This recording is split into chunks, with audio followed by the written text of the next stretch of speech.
For the movie. So I invite Julie Mézil-Deschênes, présidente du Conseil du statut de la femme, who worked with Madeleine.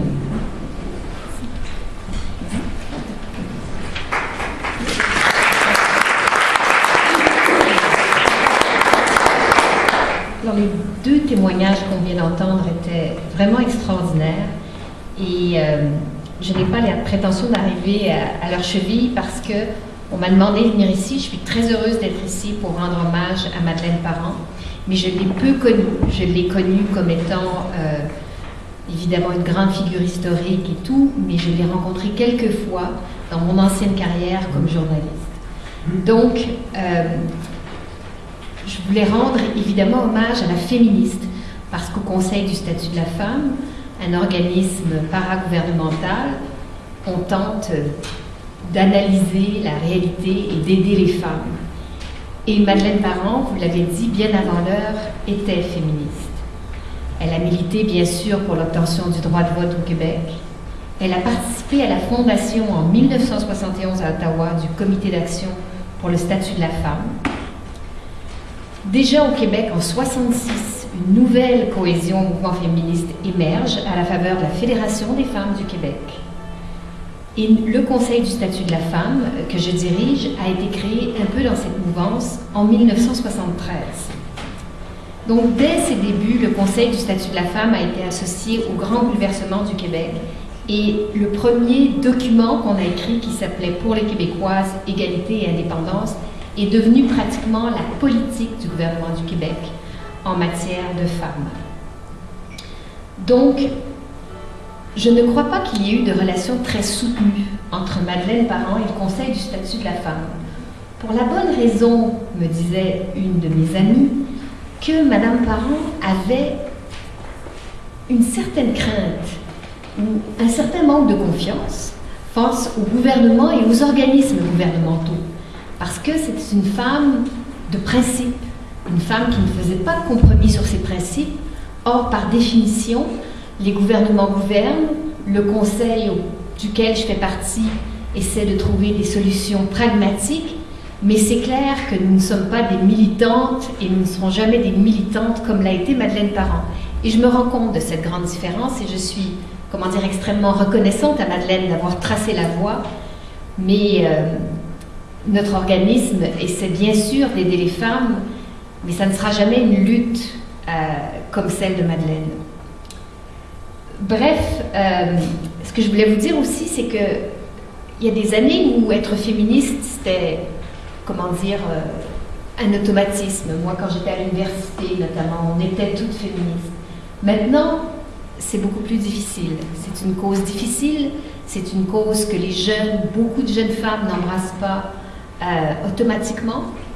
Bref, notre rôle, nous, au Conseil, maintenant, c'est d'essayer de dire oui, beaucoup de progrès ont été réalisés, mais il reste encore des choses à faire. Et pour cela, évidemment, j'étais ici, puis c'était pratiquement un cours d'histoire que les discours qui m'ont précédé. Je pense à M. Dubuc, qui a été mon professeur à l'UQAM. À cette époque, l'UQAM, effectivement, était noyauté. Et je m'en rappelle. Mais il était un bon prof. Et donc, pour convaincre les jeunes femmes qu'il y a encore des combats à faire, je sais qu'il y a eu les étudiants ont été très mobilisés ces derniers temps, mais de façon générale, les jeunes femmes croient que tout est réglé. Parce qu'évidemment, quand on n'a pas vécu les luttes de Madeleine Parent, quand on n'a pas vécu tout cela, c'est facile de croire que tout est réglé et qu'il n'y a plus de problème d'égalité. Or, ce n'est pas le cas. Il y a encore des différences de salaire, il y a encore des femmes violentées, il y a encore beaucoup d'enjeux qui touchent les femmes. Bien sûr, les femmes ont fait d'énormes progrès, elles sont aux deux bouts du spectre. Il y a celles qui veulent briser le plafond de verre en haut, et il y a les autres, celles qui sont encore des victimes. En ce moment, le Conseil du statut de la femme travaille sur un dossier très difficile, celui de la prostitution, un dossier qui divise les féministes d'ailleurs, et je suis sûre que Madeleine aurait été de notre côté. Donc, il faut parler d'histoire aux jeunes femmes.